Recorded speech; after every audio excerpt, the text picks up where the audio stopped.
இங்க ஒரு குட்டி பொண்ணு மணல்ல விளையாடிக்கிட்டு இருக்கும்போது திடீர்னு அவளோட பொம்மையை ஏதோ ஒண்ணு மணலுக்குள்ள இழுத்து கொண்டு போயிருது. அப்போ திடீர்னு ஏதோ ஒரு மர்மமான மான்ஸ்டர் மணலுக்குள்ள மறைஞ்சி வேகமா அவளை நோக்கி வருது. உடனே அந்த குட்டி பொண்ணு பயந்து பின்னாடி போறா. ஆனா அந்த மான்ஸ்டர் விடாம அவளை துரத்தி போய் அவளோட ஒரு ஷூவை மணலுக்குள்ள இழுத்து கொண்டு போயிருது. அடுத்ததா அந்த மான்ஸ்டர் இன்னொரு பொண்ணை துரத்துது. ஆனா அவ வேகமா ஒரு பாறைக்கு மேல ஏறி தப்பிச்சிடறான். அடுத்ததா அந்த மான்ஸ்டர் இன்னொரு குட்டி பையனை நோக்கி போகுது. ஆனா அவன் சடனா நகண்டு கிட்டதால அந்த மான்ஸ்டர் வேகமா போய் அவனோட ஸ்கூல் பேக்கை மணலுக்குள்ள இழுத்து கொண்டு போயிருது. ஆனா அந்த மான்ஸ்டர் உடனே அதை துப்பிட்டு அங்க இருந்த ஒரு சார்ஜிங் கேபிள உள்ள இழுக்குது. அதை பார்த்ததும் உடனே அந்த குட்டி பையனும் அவனோட சிஸ்டரும் ஒன்னா சேர்ந்து அந்த கேபிளை பிடிச்சு இழுக்காங்க. அப்போ சடனா அந்த மான்ஸ்டர் வெளியே வந்து விழுது. அப்பதான் அது ஒரு குரங்குன்னு தெரிய வருது. ஆனா ஆச்சரியமா அந்த குரங்கு சரளமா இங்கிலீஷ்ல பேசுது. உடனே அது தப்பிக்க ட்ரை பண்ணுது. ஆனா அதோட ஒரு கால் கட்டப்பட்டு இருக்கிறத மறந்து போயிருது. இப்போ வேற வழி இல்லாம அந்த குரங்கு நீங்க என்ன ரிலீஸ் பண்ணனா நான் உங்களோட ஒரு ஆசையை நிறைவேற்றுறேன்னு சொல்லுது. அதை கேட்டதும் ஒரு குட்டி பையன் நான் இந்த வேர்ல்டுலயே சிறந்த மலை ஏறுறவனா மாறணும்னு கேட்கிறான். உடனே அந்த குரங்கு ஆழமா மூச்சை இழுத்து விட்டுட்டு உன்னோட ஆசை நிறைவேறிடுச்சுன்னு சொல்லுது. அப்போ அவங்க பார்க்கும்போது அந்த பையன் வேகமா மலையில ஏற ஆரம்பிக்கிறான். ஆசையை நிறைவேற்றினதும் அந்த குரங்கு திரும்பவும் மணலுக்குள்ளேயே போய் மறைஞ்சிருது. அடுத்த நாள் ஒரு குட்டி பையன் வாழைப்பழத்தை மணல்ல வச்சு அந்த குரங்கை திரும்பவும் வெளியே வர வைக்கிறான். இந்த டைம் அவங்க எல்லாரும் நாங்க சூப்பர்மேன் மாதிரி ஆகணும்னு அவங்களோட ஆசையை சொல்றாங்க.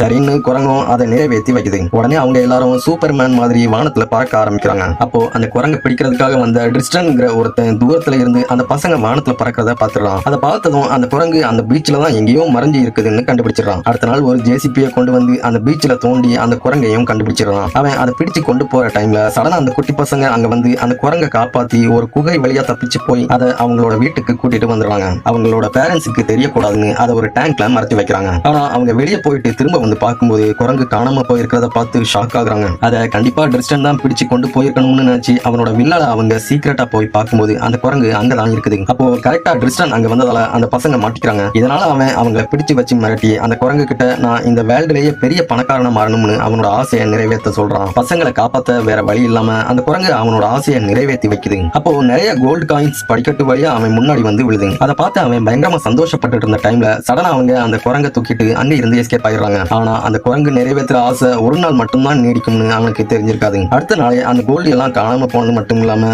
நிறைய கோல்டு விழுந்ததால அந்த ரூஃப் டேமேஜ் ஆகி அவனோட வில்லா டோட்டலா தரைமட்டம் ஆயிருது. கடைசியில அந்த பசங்க குரங்க திரும்பவும் அந்த பீச்ல கொண்டு வந்து விட்டுறாங்க. ஆனா போறதுக்கு முன்னாடி அவங்களுக்கு ஒரே ஒரு ஆசையை நிறைவேற்றி வைக்கிறதா சொல்லுது. உடனே ஒரு பொண்ணு இந்த குரங்கு 100 வருஷம் மணலுக்குள்ள நிம்மதியா தூங்கணும், யாரும் அதை தொந்தரவு செய்யக்கூடாதுன்னு அவளோட ஆசையை சொல்றா. அதை கேட்டதும் அந்த குரங்கு ரொம்ப சந்தோஷப்பட்டு ஹாப்பியா அந்த மணலுக்குள்ளேயே திரும்பவும் தூங்க போயிருது.